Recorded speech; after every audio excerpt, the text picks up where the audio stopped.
Highway 44 पर landslide हुई है। लैंडस्लाइड होने की वजह से ट्रैफिक पूरी तरीके से मुतासिर है। मुसाफिरों के लिए जारी है अहम एडवाइजरी। मौसम में सुधार ना होने तक घर से ना निकले की सलाह भी दी गई है। रामबन जिले में लैंडस्लाइड के बाद से जम्मू श्रीनगर नेशनल हाईवे पर ट्रैफिक मुतासिर हो गया है।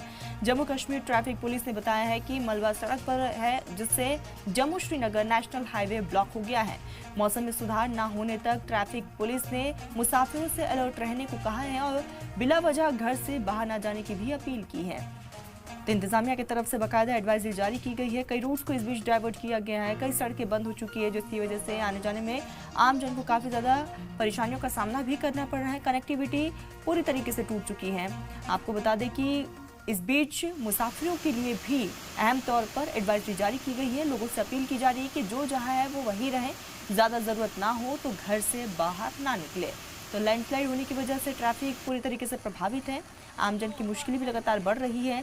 वाटर लेवल में लगातार बढ़ोतरी देखने को मिल रही है और ऐसे में मौसम विभाग ने कई इलाकों को लेकर अलर्ट घोषित किया है। कई जगहों पर रेड और येलो अलर्ट जारी किया गया है। मुसाफिरों के लिए भी खास तौर पर एडवाइजरी जारी की गई।